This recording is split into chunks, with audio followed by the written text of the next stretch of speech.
Good morning, everybody, and thanks so much for joining us today on what is the hottest day of the year. So I hope you're all comfortable enough wherever you are, and if you're lucky enough to have aircon, then I seriously envy you because we don't here.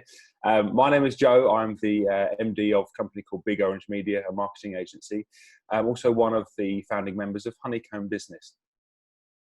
Today, we're bringing you another webinar where you're going to hear from three fantastic panelists. We're all SME owners just like you, and we've all been impacted by the coronavirus in a number of different ways. So what we wanted to do was to deliver some really informative, relaxed, yet proactive webinars to help you get through what is indeed a challenging time for all of us. So today you're going to be hearing from Sean, from Emma, and from Henry, who are going to talk to you about how to have the correct finances within your business, how to manage workplace re-entry, and most importantly, how to understand to have the right insurances. So without further ado, I'm going to pass you over to Sean, who's going to kick us off for today. Over to you, Sean. Thanks, Joe. Good morning, everyone. Sean Dorman. I'm a director of Brighton Johnson, we're a firm of chartered accountants. Good morning. Happy Friday. Hope you're all doing okay.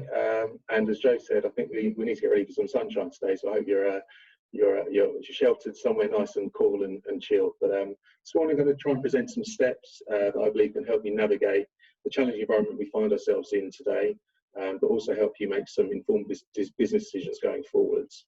If we flip to the next screen, we're going to see a model that's here now, which is a model that we use to support a number of our clients. It's a model of evaluate, forecast and plan. And it's something that I'm probably going to refer to one client that I work with quite closely. I've worked with them for the last 5 years. And we kind of follow this model on a monthly basis, actually. I'm going to follow through that model, talk you through, I guess, some steps which hopefully help you manage your business finances in the best way going forwards. To provide some context, that client that I'm going to talk about, the business owner is called Sarah. She and a business partner own a brand and marketing agency, and they operate within quite a niche industry. So they work with large corporate brands, and the marketing objectives of those brands constantly change, which means that they are constantly unsure about what work they're going to have coming up. Their income fluctuates quite drastically, and they really do struggle to see sort of beyond the next sort of 3 months with any real certainty in terms of what the pipeline looks like. So tracking back to sort of April time, Sarah and I had a bit of a catch up, and sort of I checked into how they're getting on and coping with the new normal and lockdown and the uncertainty. And Sarah's response was that they're actually coping really well. They feel quite calm, and that's because ultimately they're always operating in a really uncertain environment. So that got me thinking about what has helped Sarah feel calm back in April and May. And it got me thinking about some of the steps that we go through each month, which I think have helped her get into that space. So I'm going to kick off with the first step, which is evaluate. And the key here really is being able to get yourself into a position where you can establish your financial position, the financial position of the business really quickly. And there's a number of ways we go about that. So the way in which we go about it with most of our clients, and Sarah's one of those we've done the same with, first and foremost, get yourself on a cloud accounting package, digitalise your accounts department. You've probably all heard of a number of the packages that are out there: QuickBooks, Xero, Sage Cloud. If you're using a traditional version of Sage, there's Sage Drive, which allows you to access Sage from different locations. Having a cloud accounting package just opens up lots of avenues for managing your business finances, I think, in the best way possible. It allows you to access your information anywhere, which has obviously been quite important, particularly in recent months where we've gone into lockdown, not being able to get into the office, etc. And it allows you to collaborate with your team and your accountant really easily. So it puts you in a position where you can share information with your accountant, your advisors, quite quickly and quite easily. And if you're using the platform correctly, and you're making use of all of the automation and the data integrations that can be had with those platforms, it can really help you get into a position where you can get real-time financial information very, very quickly. So very quickly, in terms of automation, those of you that already got those platforms, just make sure you're using bank feeds, bank rules, make sure you've got the purchase ledger automated. There's platforms out there like Auto Entry and Receipt Bank, which will take purchase invoices and basically pre-populate your accounting software with that information. So it really speeds up a lot of the laborious tasks that we used to have to do when putting together our books and records. And it gives you a bit of time and capacity really to focus on the more important and strategic aspects of the business. So make sure you're doing those things. If you are doing those things, you should be in a position where you can get real-time financial information. And that really, I think, is quite key in terms of you managing your business finances well, you making informed business decisions. And really, I think one of the key things is making sure that you can identify if you've got a problem in the business, you identify that now and not in 3 months' time or in 6 months' time when it's too late. So real-time financial information, so we're not just relying on the bank account for managing the business finances. We've got a profit and loss account, we've got a balance sheet, we've got a list of people that owe us money, we've got a list of people that we owe money to. We're reviewing those and we're making sure that the business is in good shape. Just thinking about some of the experiences we've had with some clients recently, and again, where financial information, real-time financial information has been really, really valuable. Some lending platforms, actually, when we're just looking to get C-bills or particularly C-bills or other finance, some lending platforms now want to tap into your accounting software in order for them to, offer you the best terms, the best deals, or find a deal that will work for is suitable and will work for your business. So that's quite a new thing. And again, if you're thinking about borrowing money going forwards, I think it's really key that you do have accurate financial information that you can kind of get at a click of a button or within a couple of days, so that you can have access to those things that could prove quite critical to the business getting through the next few months in the future. So that's very much the position we've got ourselves in with Sarah and her business. Every month we're looking at the financial information today, we're creating a set of management accounts, and then we move that forward into forecasting. So if we could just flip to the next slide, please, Matt. Thank you. So forecasting. Again, obviously in the current climate, I think forecasting, is quite difficult. We really don't know what's around the corner, if we're in for a second lockdown. Obviously, government restrictions could be imposed upon our business or our industry, which could impact things. But I think with forecasting, the key really is to start creating a forecast from what you know. I think it's really, really important that every business currently has a good forecast, that spans at least the next 6 to 12 months and probably 12 to 18 months. Start with what you know, and the good news is that it's never been quicker or easier really to create a forecast. So if you have set up your cloud accounting package correctly, and you've set up the integrations correctly, you can link that data in with forecasting software, which will help you create a forecast really quickly and easily. So for us at Bryan & Johnson, and going back to Sarah, we take Xero, we integrate that with a platform called Futurely, and that helps us create a forecast nice and quickly. And we then start to add some meat on the bones to that forecast to make sure that it is, reasonably accurate, and provides us with some information that we can think about making some decisions from. So, certain times I say, start with what you know. Going back to Sarah, they never really know more than 3 months ahead of them what their pipeline's going to look like. So we plot that in for the next 12 months. They're quite uncertain, but we just make some reasonable assumptions. Look at what's gone on historically. Look at minimum level of income that they generate each month. Perhaps plot that in as a starting base, and then start to build upon that. So there are things again that you will know. There'll be your overheads, and there might be some things which are fairly consistent, which may have been rent previously. Going forwards, that might look a bit different. Lots of businesses are now moving out of the business premises, or looking for different premises. Other overheads like insurance, again, previously that may have been quite consistent, but I think Henry's going to talk to us about premiums being on the rise in a little while. So plotting those things in, and your variable costs, so it might be staff, labour. Quite often they're likely mirror your pipeline, but going forwards there might be some changes there with furlough ending, staff returning back to work, returning back to work, and some redundancies we might need to look at, making some adjustments for labour changes. So I think the key really here is plan for what you know first and foremost. Create a profit and loss forecast that sort of lasts 12 to 18 months. I think that's really important at the moment. And the next thing is really don't just rely on that forecast, is build upon it. So next thing to do is create a cash flow forecast. So We all know the old adage that cash is king. Profit, we can get quite focused on our profit and loss account, but actually if that profit doesn't generate enough cash to make sure the business is sustainable, it can create a problem. So I think particularly at the moment, we're very much focused on helping our clients look at some of the liabilities that they've deferred due to COVID-19. So maybe they've deferred VAT or PAYE or personal tax, liabilities, the payments on account for July being deferred for lots of people, rent, businesses taking out C-bills or bounce back loans. All of those things are going to start rearing their head next year, and it's really important that you do create cash flow to start mapping out actually is the business generating enough profit to actually service that debt, to pay off those liabilities, and if it's not, then what do we need to do to make sure that we're in a position to say, stay sustainable and make sure there's some cash in the business. So make sure you're reviewing your profit versus cash. And the last thing there is just make sure you're checking your assumptions as well. It's very, very easy to create a cash flow or a forecast, not look at it very closely, assume that it's fine, but when you look back at it, actually you didn't make some reasonable assumptions. So is your turnover higher than ever in the current climate? Is that reasonable?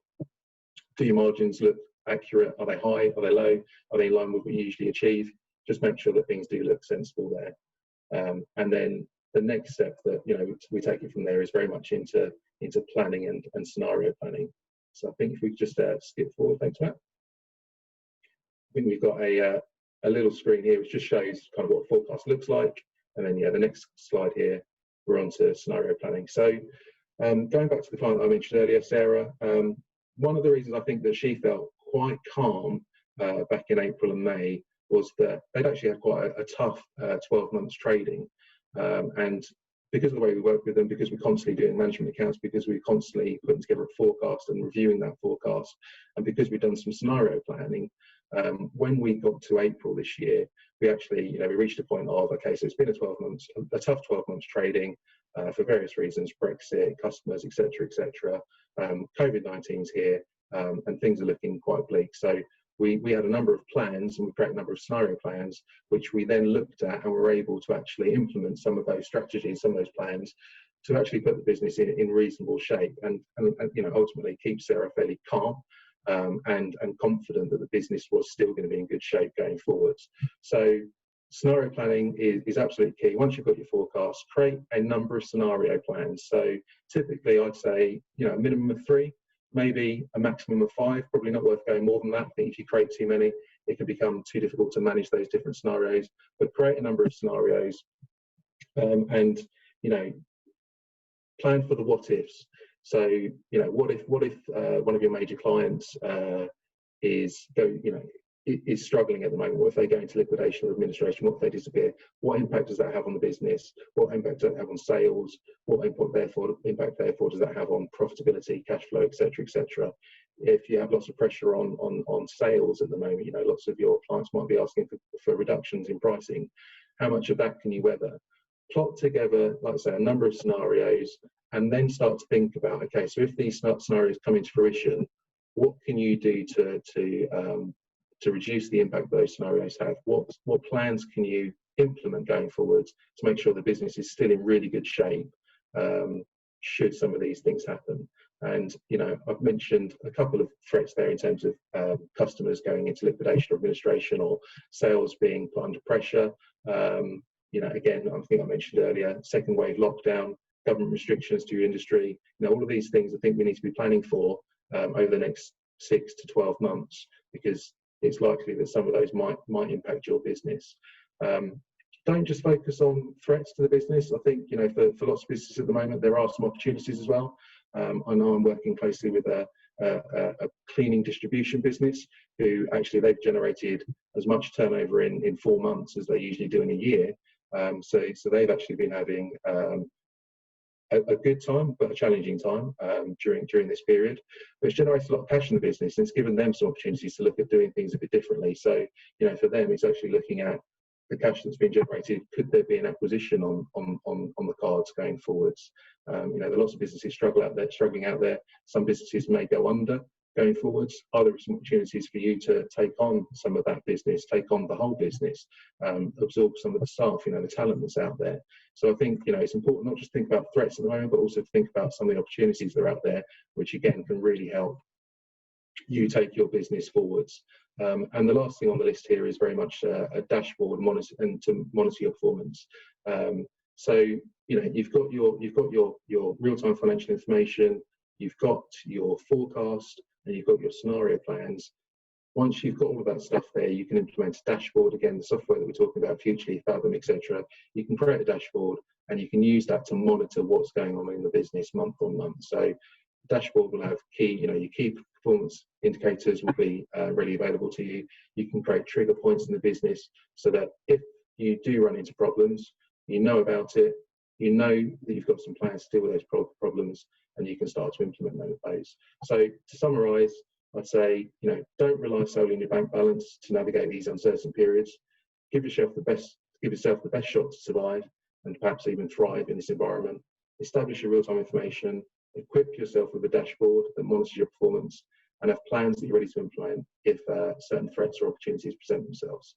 Of course, if you need any help at all implementing any of this in your business, don't hesitate to contact us. And I'm going to hand over now to Emma Thompson, Head of Employment at Thackeray Williams, who's going to talk us through safely managing workplace re-entry.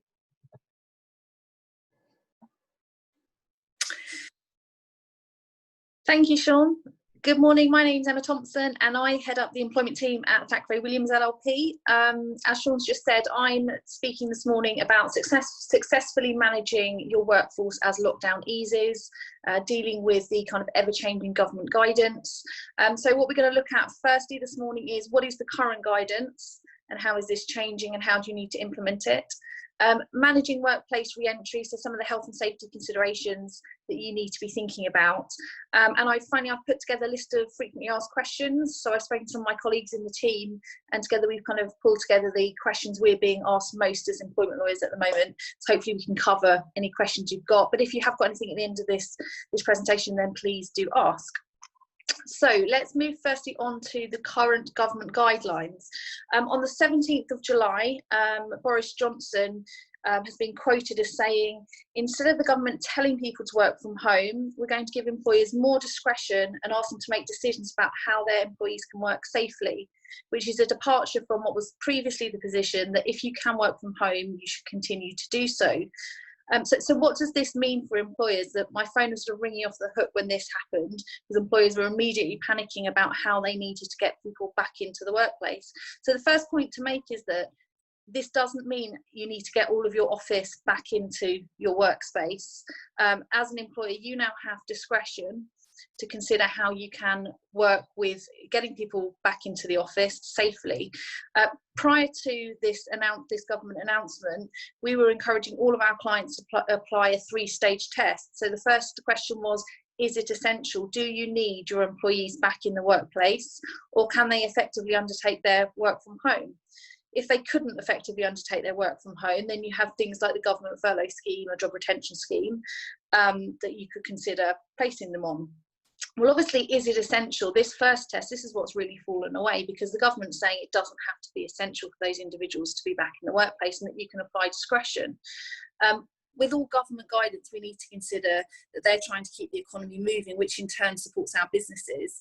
But you've also got to think about your business and how any sort of potential hiccup with COVID, the impact that could have, not just in terms of the effect it will have on your staff and potentially your clients, but there's a sort of an optics perspective here on how you're managing it, and other businesses will judge you on that. We're therefore continuing to tell all of our clients to determine whether or not it's essential. It is important to try and return to some level of new normal, but this is not a case of stampede of getting everybody back in the business. So look at what your business needs and establish exactly who can be in the office and why you might want to bring those people back to the office. For us at Thackeray Williams, and sort of towards the end of June, we pushed out a staff survey so that we could try and understand exactly what our staff wanted, so that we can sort of manage this lockdown. And I'll talk about that again in a moment. The second test that we were encouraging all of our commercial clients to ask was, is it safe?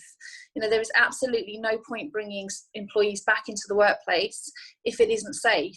If COVID spreads across your workplace, you'll be setting yourself back completely, notwithstanding the, you know, the potential liabilities and the impact, that very serious impact you can have on some of your staff and some of your clients.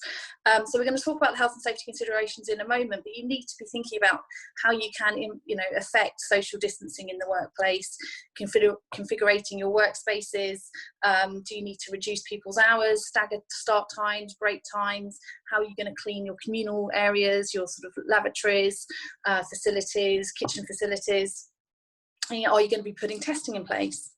And thirdly, and I think this is really, really important, is it mutually agreed? And as I said a moment ago, we pushed out a survey to try and understand, you know, what the anxieties are across our workplace. Do people want to be coming back? And actually, look, there was you know, a real divide in the business. We had the majority of people coming back in our survey saying, or at least 2/3 of people saying, we would like to permanently semi-work from home, so 2-3 days a week. You know, we want that. We want to continue to come into the workplace. We want that camaraderie and to be part of that workplace culture. But actually, people really enjoyed the flexibility of working from home. We had a smaller proportion of people saying, no, we absolutely, working from home doesn't suit us and we want to come back to the office. So those people we've prioritised, now that the government's relaxed the position, we're prioritising moving those individuals back into the office. We're consulting with them, we're making it clear the measures that we've taken, and we're getting them back into the workplace.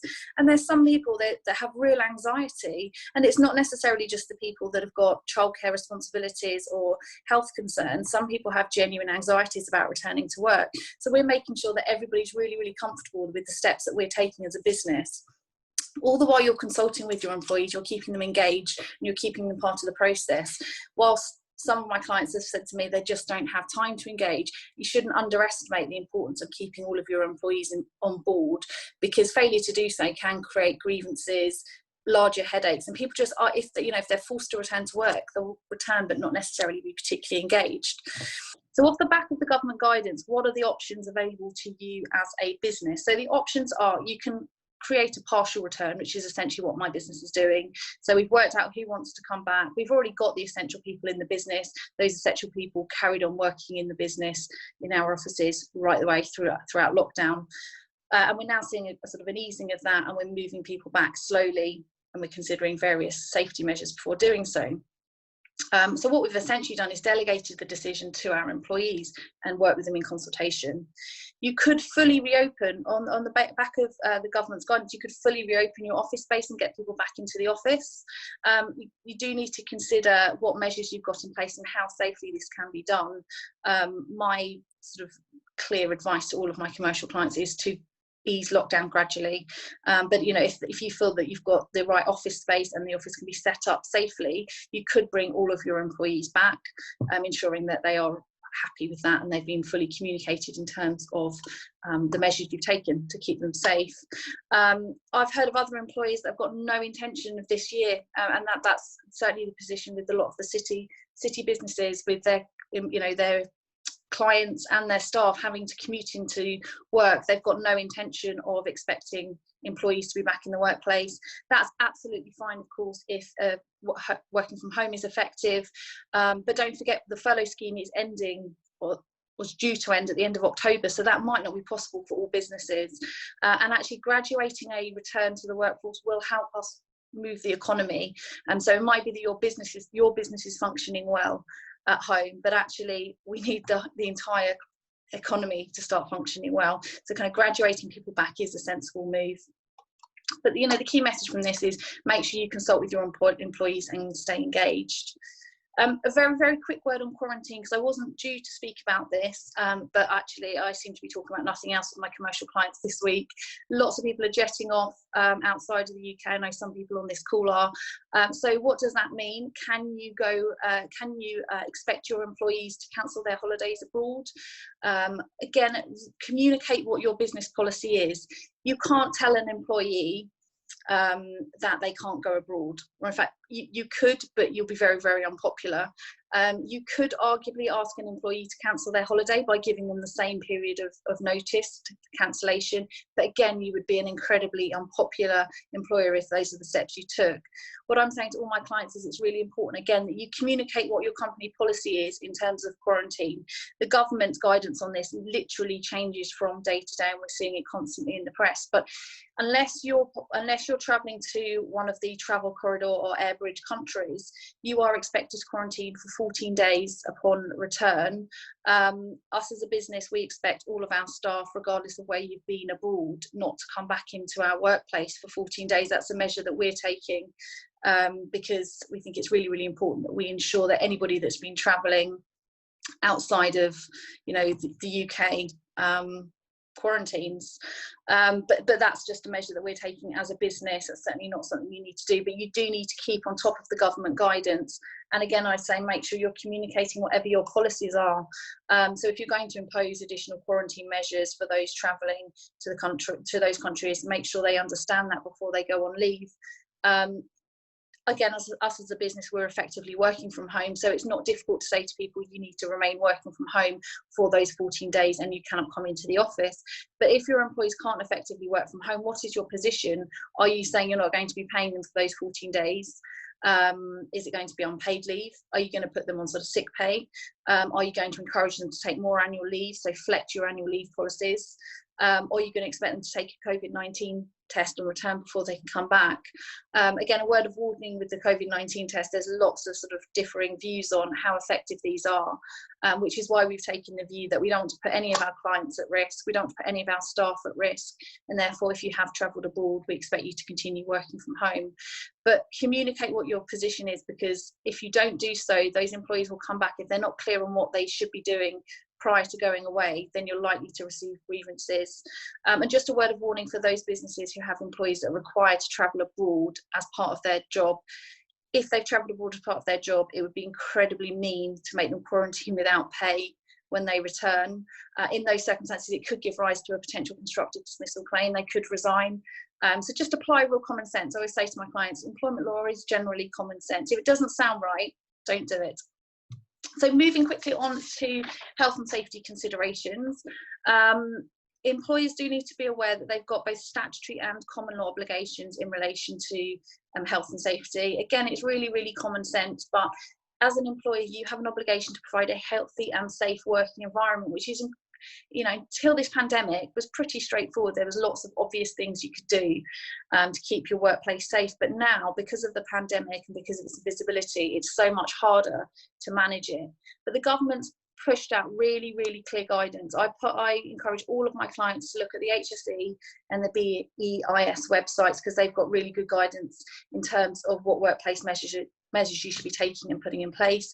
The key focus, of course, is social distancing, good personal hygiene. Who would have thought a year ago we had to keep telling people to wash their hands, and just cleaning regimes of the business. So, you know, are you getting your cleaners into the business more often? And we've stepped up our cleaning bill. So our cleaners are coming in far more regularly now that we're easing lockdown. The government's got a 5-step plan in place. So you need to carry out a COVID-19 risk assessment. Again, there's really good guidance on the website in terms of what a good risk assessment looks like and what should be included. Have clear policies as part of your risk assessment process, as I just said. Cleaning, hand washing, hygiene. Are you getting sanitizer stations around the office? Is it in entry? Is it when people are leaving? Be clear on what's expected of individuals. For example, the lavatories, only one person can be in there at a time. Can you put a notice on the door to say somebody's in there, so that you don't have people in there more than once at a time? Additional cleaning, as I've just mentioned.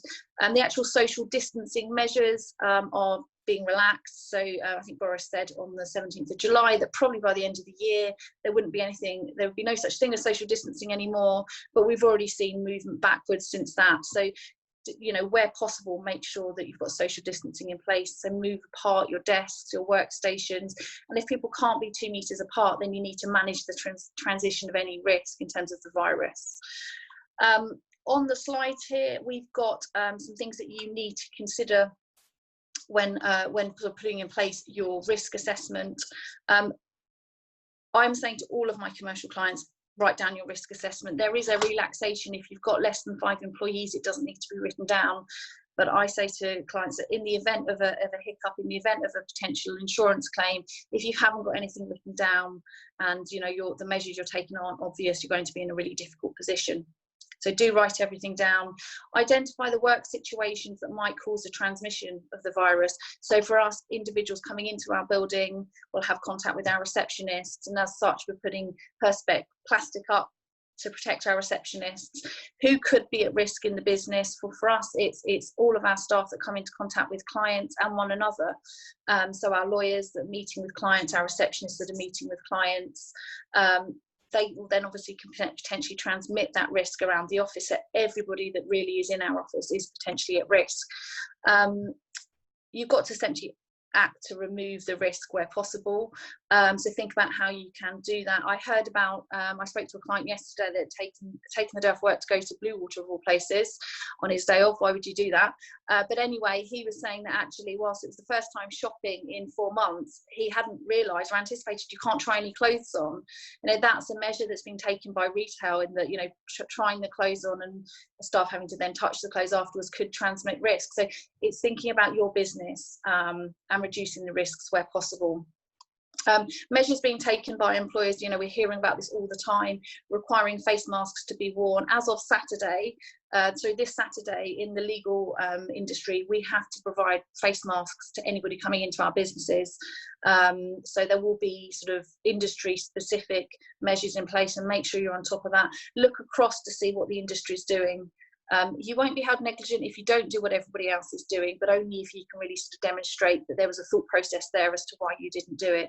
So not taking any steps, it just won't be good enough. So what protective protective equipment will you have in place? Perspex covers, as we've already mentioned, sort of moving out your desk spaces. I know we've kind of got arrowing in our offices so that people can sort of measure how close they are to one another, which will be changing all the time. What are you going to be doing with vulnerable staff? Obviously, there's been an easing of the shielding. So from 1 August, extremely vulnerable individuals can now return to work, but do consult with them and understand better. Do they need to be in the workplace, first of all? Because that risk hasn't gone away. The government's just relaxing the ease down. So continue to liaise with them. I've got one client that has a vulnerable staff member whose consultant has said the government might be relaxing lockdown, but my view is that you continue to shield, and they've got a medical advice to say, that individual is extremely vulnerable. So my employer can't expect them to return to work. So understand everybody's personal circumstances. Have a policy in place. Be really, really clear on what your policies are. People coming into the office, are they allowed to just turn up? For us, staff can't just turn up. You have to get it agreed, or you have to be part of the return to work plan that we've now got in place. I think, again, the risk of saying it too much, just continue to communicate with staff what you're doing, remove those anxieties. The big question here is what is reasonable, and that's the unanswered question. What I can say is to do nothing is not reasonable. You need to be taking steps to protect your business and your staff. And as I've said already this morning, that if you end up with individuals in your business that have contracted the virus, you'll be finding that all of those individuals won't be able to be in the office because of the track and trace. They're likely to have come into contact. So you could very quickly see, if you've relaxed the ease lockdown too quickly, everybody will be back in the workplace, but actually you only need one person to get ill and everybody will be back home again. The other point to make is that employees have got a responsibility to take health and safety seriously as well. They've got a duty to take care of themselves and their employees. So I have heard of individuals, employees in businesses already flouting some of the rules. You must deal with that, initially informally, but actually if they continue to do so, that's a potential disciplinary if they're breaching rules. I heard of one partner in a business recently who is abroad in Spain, has now changed his flights to fly back via France, because he then thinks that he will not need to quarantine for 14 days as he does not want to work from home. And there's really, really serious dispute going on within the partnership, because the partnership are saying we cannot have you back in the workplace, and this individual is saying I don't work from home, and they're saying you're not coming back. I've got a COVID-19 test booked. the partners are saying that's not good enough, that is the government guidance. So you will be seeing lots of different disputes arising out of this, but that individual has got responsibility, not just actually to his business, but to his, you know, himself and his employees. So we'll see management of that as well. I'm going to move on to some of the frequently asked questions I'm getting. So how am I calling staff back from furlough leave? There is no real guidance on this, so there's no policies or procedures. Make sure you do provide staff with reasonable notice. I'm saying a minimum of 2 days when getting the individuals back in the workplace. Also take into account their individual circumstances. So some of these employees might have childcare responsibilities, and it's really, really important you understand how easy it is for them to return to the business at short notice. And again, you know, some of these individuals, don't assume that because the 1st of August has come and gone that all of your extremely vulnerable individuals can immediately return to work, because like I say, I'm already aware of consultants writing out notes to say, as far as we're concerned, you're still shielding. Can I ask an employee who is shielding to return to work? Well, yes, you can now, because after the 1st of August, in theory, nobody's shielding any longer, but like I say, do consult with those individuals. It might be that actually, as part of your COVID-19 risk assessment, you're not going to be bringing back vulnerable individuals to the workplace if they can effectively work from home, or if you can just keep them furloughed until the 31st of August. Another question I'm still getting a lot of is, what if I'm living with a member of a shielding family member? Well, actually, throughout this process, just because you were living with a shielding family member didn't mean that you yourself needed to shield, so you can expect them back in the office. But actually, you need to understand these individuals might have anxieties about coming back. So again, talk with them, consult with them, and see about how happy they are about being in the workplace and what measures you can take to keep them at home. What about childcare? You know, until sort of beginning of September, that, you know, we're going to have lots of individuals in our businesses that still can't return to work. Those individuals can make applications for unpaid leave for up to 18 weeks per child, so do be aware of that. They have got additional statutory protection. Do liaise with them though. Lockdown's easing. I'm aware of holiday clubs reopening. Grandparents are no longer shielding, so there might be some movement there. Consult with those individuals, but you might find if they've got more than 26 weeks notice, they'll just make a flexible working application, and it could be you consider flexible furlough. So could they undertake work in the evenings when the children are in bed, or sort of manage it with partners, husbands. One thing I have seen a real increase in is female instructions. So lots of women seem to be being selected for redundancy because they've been furloughed. There's a real kind of indirect sex discrimination point here. I've seen articles written that COVID hasn't just, you know, been fatal for people's, you know, livelihoods, but actually people are losing their jobs because of this, and there's a real impact on females' careers. So again, make sure you apply sort of fairness and transparency if you're having to go through any redundancy consultation. Don't select individuals because they're furloughed. Don't select individuals because they've struggled with childcare throughout this process. Again, and I've had this question a lot, and I've had to manage it myself a couple of times. What do you have if an employee is just refusing to return to work? I've seen articles of academics saying you can take them through a disciplinary process. Absolutely not. What you need to do is stop and understand, why is that individual refusing to return to work?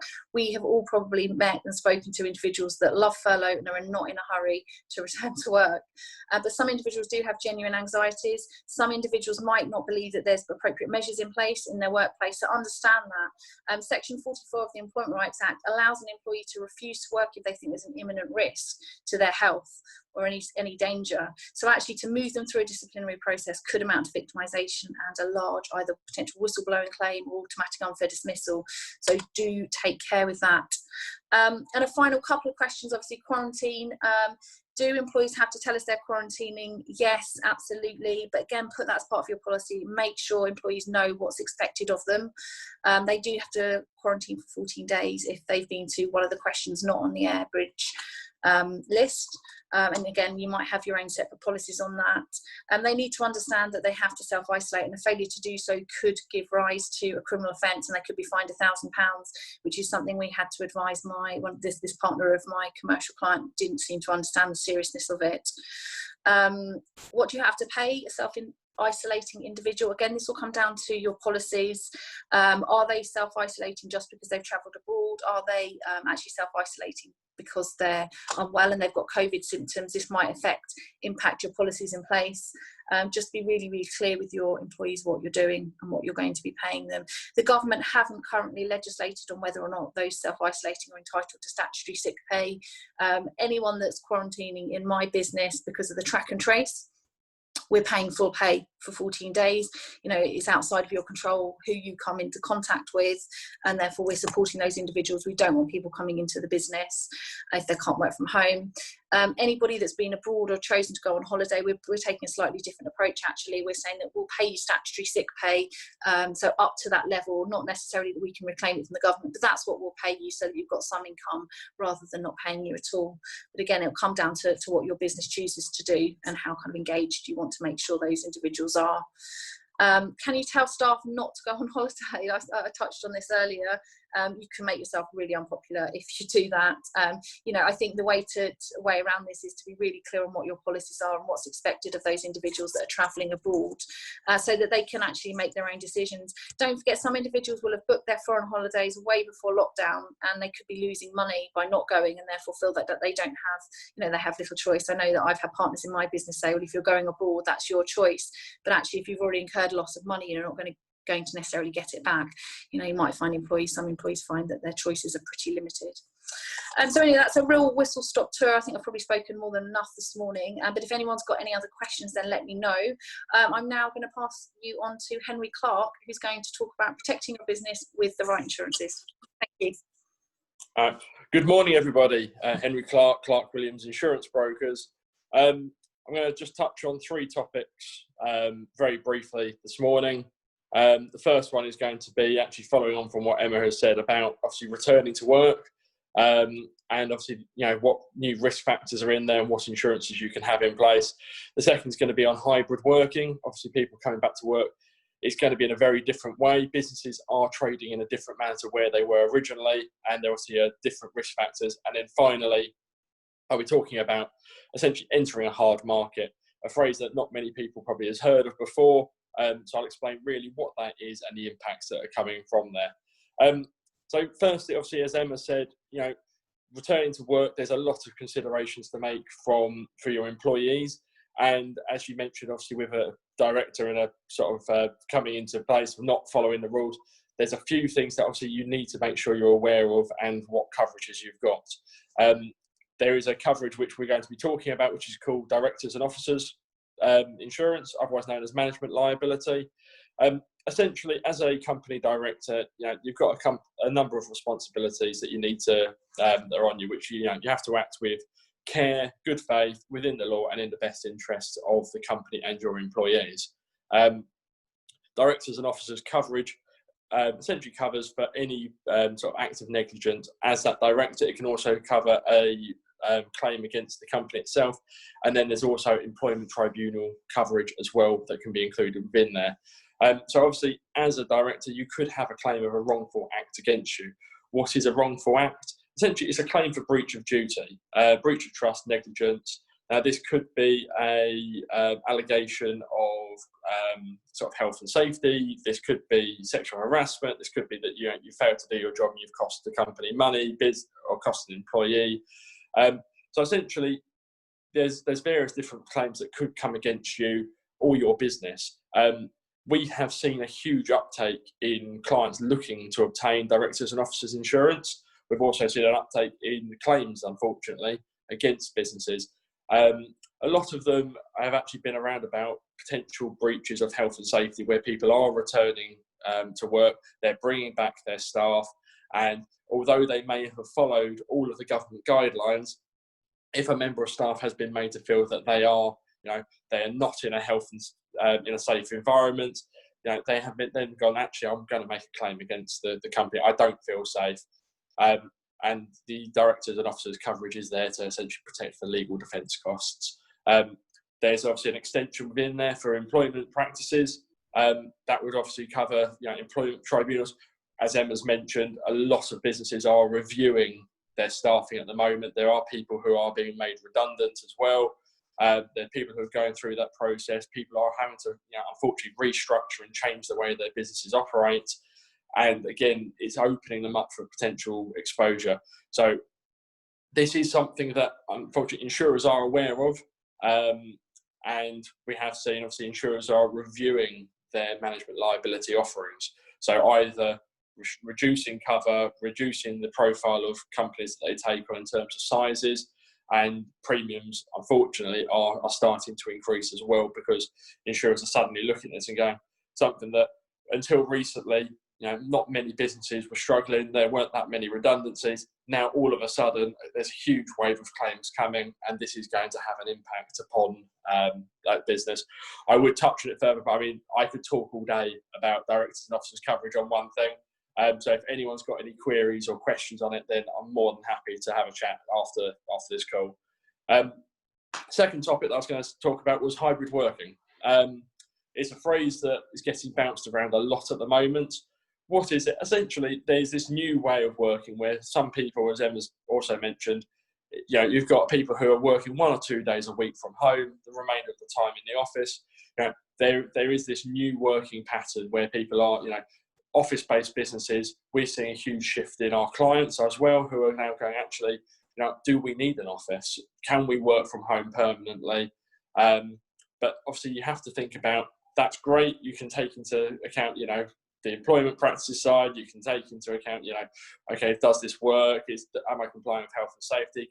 Does my IT facilities allow this? But the other things to think about, you go, actually, is my insurance policy now correct? Because a lot of people have got an office-based insurance policy or a premises-based policy, but their staff aren't at the premises. Their computers aren't there either anymore because they're at people's homes. So it's just making sure that, have I changed my policy so that my computers are covered away from the premises?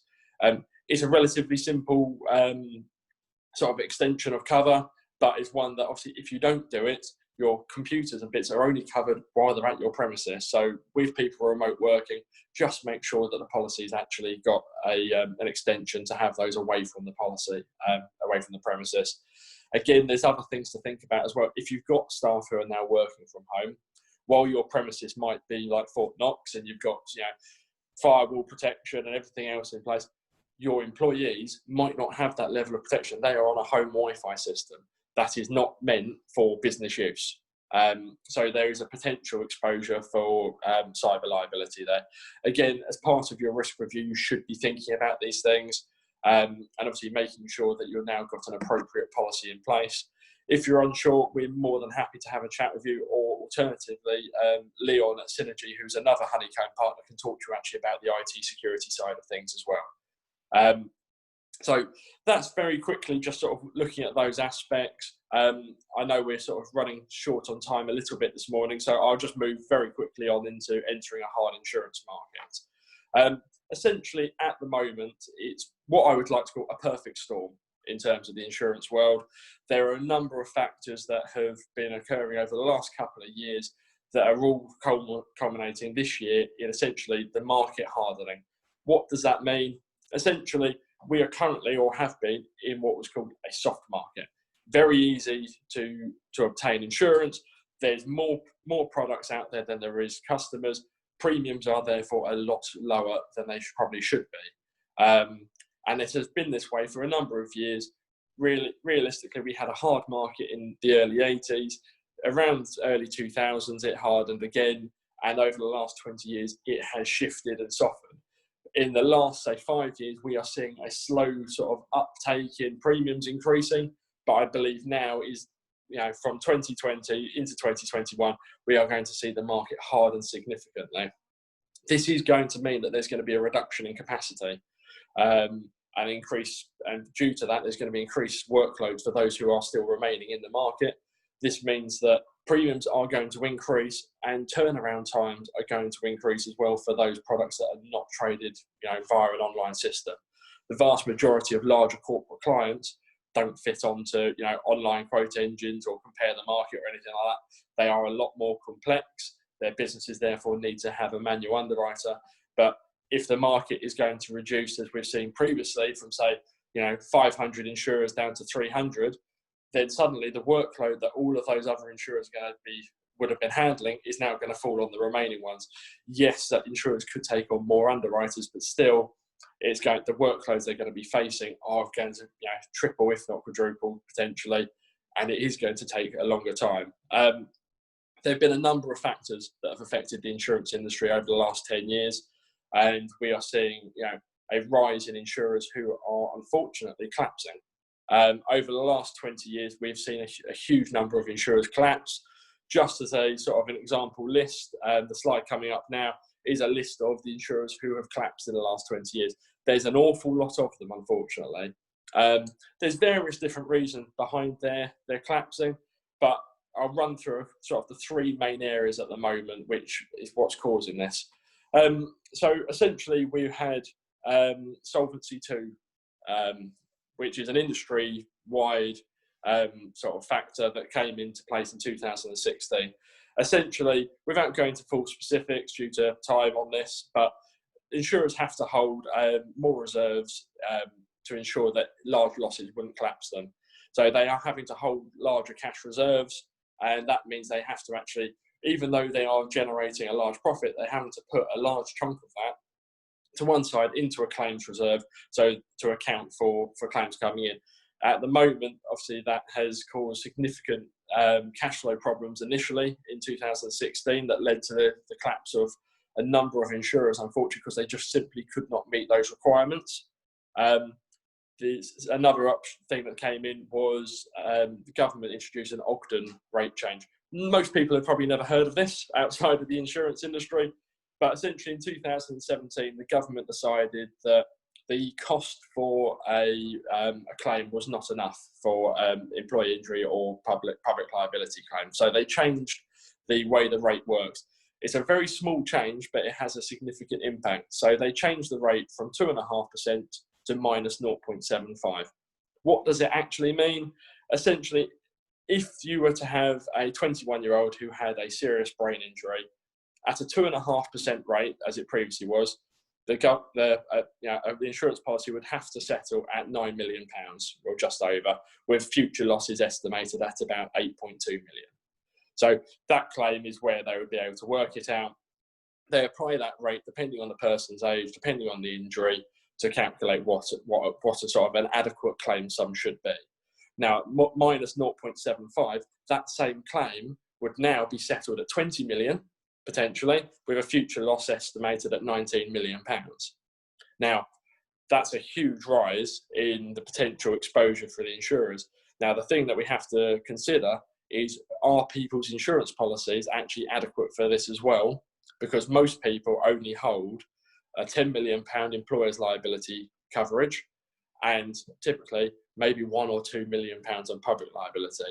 Now, these are things to consider. For most office-based and clerical-based businesses, obviously, having a claim of this nature is a minuscule chance of having it. But perhaps in the, say, construction industry, these are things that you have to consider. And we are advising a lot of our clients to shift from holding a £10 million employer's liability level to a higher level of perhaps 20 to 25 million to account for this as well, so that they aren't overly exposed as well. But obviously, from an insurer's perspective, these claims are almost doubling in size potentially of their exposure. And this is across all types of claims as well. So that you have to think that their reserves that they have to hold to cover these kind of claims had to increase. And if they have had an unfortunate couple of cases where they've got claims come in, this is having a serious effect and knock-on for them. If we look at the next slide, essentially this will show, essentially since 1970, there has been an increase in claim value as well. And we're seeing an upward trend, unfortunately, in the value of claims as a worldwide bit. There's a number of factors that we have to look at in here as well. Essentially, this is going to be down to weather-related claims. They've tripled in size in the last 20 years, and they are more frequent as well. Now, this is not an alarmist bit from an environmental front. There's a number of factors that have led to this. Okay, yes, we are having more sort of large-scale weather-related events. Could be down to global warming. The other aspect we have to think is there's a lot more people insured now than there were previously. So over the last 20 years, there's been a 300% in worldwide cases of people actually having insurance. So people with insurance has increased, therefore obviously insurers' losses are going to increase in the event of a large claim. As you can see on that graph, there are 3 major spikes there, and they are essentially down to weather-related events. So you see the first one's at 2005, so we've got Hurricanes Katrina, Rita, Wilma, and there's also the Indian Ocean tsunami.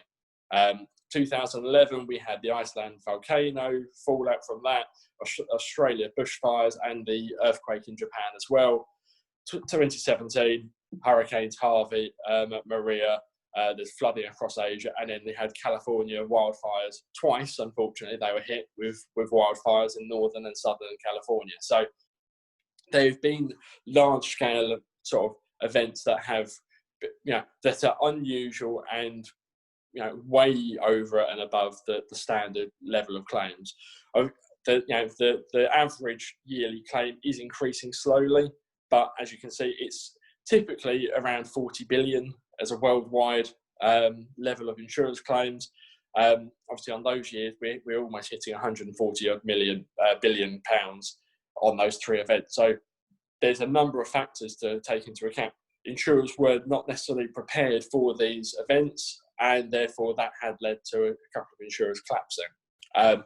As insurers collapse or review their exposure, typically after a big claim loss, insurers will review what are we on cover for, can we withstand another claim like this, are our rates appropriate, and typically what they will look at is what losses have they incurred. So all of these big spikes are all weather-related claims, so they're all on the property side of insurance. Immediately, insurers suddenly go, oh, we don't want to write certain types of property, let's put our property rates up. We've had a couple of years recently where there hasn't been too many claims, so 2017 was the last major sort of property loss. So the property rates have dropped back down. Unfortunately now, we're hit with coronavirus. So the last 3 years, unfortunately, the worldwide insurance market has operated at a loss every year for the last 3 years. So the estimated losses is a $98 billion dollar loss in 2018, a $56 billion loss in 2019, and an estimated, with the loss of investment income and coronavirus-related claims, an estimated $203 billion for 2020. Now, we can obviously expect that it is going to have a serious impact on the insurance industry as a whole worldwide. This is going to impact everybody's insurances. This is going to impact commercial insurances as well as people's, home, motor, life, travel, because insurers are, there's a huge loss. They're going to have to look at recouping some of that loss. This is going to mean we are going to be entering a hard market. We are already seeing across our industry of insurers either starting to withdraw from certain levels of cover, which are high risk, because they're essentially trying to reduce their risk portfolio going forward. They're looking at it going, we've had 1 year of incredibly large losses. We need to ensure that we can sustain this again. So we need to have more profitable lines of business. So we're seeing insurers withdraw from what they would deem high risk covers. So certain elements within the construction industry, certain bits within the professional indemnity, so certain levels of advice. There's a few sort of factors that we have to take into consideration. But essentially, insurers are withdrawing from the market. Capacity is reducing, and with furlough as well. Unfortunately, this is, as I said, it's a perfect storm of events. We've got coronavirus causing large levels of claims. Again, people are being furloughed because of that and unable to work. And we've got things like Lloyd's of London, where typically higher risk and more complex clients would be broked. It's typically you go in, there's multiple underwriters in there, you can get them all to sign off very easy. Lloyd's of London is not operating in that manner anymore. The ability to just go in and to get this agreed is a lot harder. We're seeing this is all telephone based or email based now, unfortunately, and it's a lot easier for somebody to say no over a computer than it is to say no to your face. Negotiations are a lot harder, and therefore we're seeing that it's actually a lot harder for for our clients to get cover. This means really that people are going to have to consider earlier on, rather than leaving it to a couple of days prior to renewal before going, perhaps I should have a look elsewhere. You're going to have to allow perhaps 1 to 2 weeks, depending on what you do. In certain areas, so for example, for professional indemnity, we'd say you'd actually need to probably account for 3 to 4 weeks prior to your renewal, which sounds crazy to allow that amount of time. But unfortunately, with the way the market is at the moment and how difficult it is to get hold of underwriters, and the fact that insurers are pulling out of the market at a rapid rate, just this week, I mean, we're only on Friday. In 1 week, we've seen 6 insurers withdraw completely from writing a certain type of insurance, which is unheard of normally. We'd say maybe one a year, if that. So 6 in a week. This is something that is going to have a significant impact. And the longer this goes on for, we're going to see more insurers follow that route. With people returning to work, they're going to get hit with a second wave of claims under directors and officers, as well as if we do have a second sort of wave of lockdown as well, there's going to be another impact on the insurance industry. Are there going to be insurers collapsing this year? Definitely, unfortunately. This is going to have a significant impact on their customers as well as every other insurer in the market. And people are going to have to, unfortunately, take this into account as part of their exposure. As Sean said earlier, you need to be able to forecast and plan for your expenditure. Insurance costs typically were only 1 to 2% of your turnover, if that you had to account for. We are now having to tell our clients to account for 5 to 10% of their turnover to allow for their insurance costs. Obviously, it does vary depending on what industry you're in, but this is something that you need to make sure that you have enough sort of cash reserves with your own business to pay for the insurance costs that are coming through. This is something that unfortunately is coming. It's starting to happen. It is only going to get worse, unfortunately, and it's probably going to take a good couple of years for the insurance industry to recover from this as well. So this is something that it sounds a bit doom and gloom, unfortunately, but this is something that is coming, and people do need to be prepared for it. So, due to this and the other points raised, by Sean and Emma, obviously now it is imperative that you seek professional advice on all aspects of your business. This is where Honeycomb comes in. Rather than having to seek out individual professions to assist you, Honeycomb can actually provide a singular entity with experts in all fields to protect and assist your business. So, from marketing to company benefits to IT consultancy, accounting, insurance, legal advice, just to name a few of the things Honeycomb can help with. Now is the time to talk to a professional. That's me for today. I'll pass you back to Joe. Thanks very much, Henry, and thanks very much to all of our panellists today, to Emma and to Sean and Henry. I think you'll all agree, obviously, some really interesting insights in there, and certainly some things we probably weren't aware of. Goes without saying, obviously, it's all about having a plan, and the title of this webinar is about planning for the future. So we are very happy to help you. Just reach out to us. We're happy to have sort of one-on-one conversations about how we can help you overcome some of the issues you're facing within your business, and we'll do our best to make sure that we're giving you the right advice or find someone that can help you. We've just got time for a couple of questions that have come in during the webinar. So this first one is actually for you, Sean. And it's from a business that is wondering how easy it would actually be to move to a digital accounting software. Thanks, Patrick. I mean, to be honest, it can vary business to business, but I would say moving to digital platform is easy in the first instance. Only just this week, actually, we engaged with a new client that was on a different platform. We moved them to zero. They were moved over in less than a day. So within a day, they're able to actually access the digital platform. They're able to raise sales invoices, and we've got bank fees set up on there. It can vary depending on the client and the type of industry they're in, and it also is something that we definitely look to evolve with our clients. So in the first instance, we're looking at a day to a couple of days getting them set up so they can actually run on the new platform. the evolution in terms of getting to a place of real-time information where everything's being automated. You've got different integrations with CRMs and forecasting tools, etc., etc. That can take a little bit more time and investment. And again, depending on the size of the business, we worked with a business that we engaged with in April actually, and partly due to the size of the business, they turn over about £12 million. They've got a number of sites. They have a lot of different IT and infrastructure. Whilst we got them set up so they're running the accounting day to day, getting them in a position where all of the sites are doing things in a new, improved way that's been more efficient for them has taken a bit longer. But that's quite normal and quite natural for that to evolve. And from our perspective, we want to make sure that we do that over a period of time to make sure that the business is doing the things that work for them as a business, not that we just go right, slap bash, get everything done in a day, and then leave them to their own devices. So get someone set up very, very quickly, and then work with them to make sure that they're using all the tools that put their business in the right shape over a period of time after that. Thanks very much, Sean. That's really helpful. This next question is for you, Emma.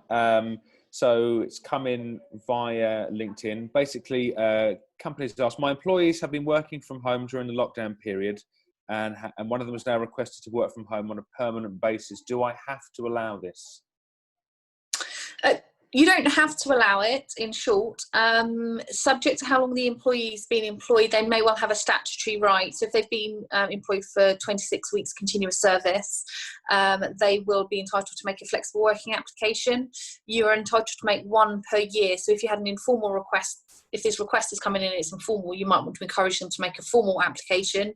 That will trigger a statutory process, but does mean that you don't need to keep responding to variations on the request.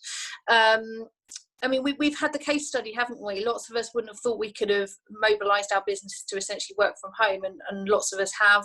I guess there's been varying degrees of success.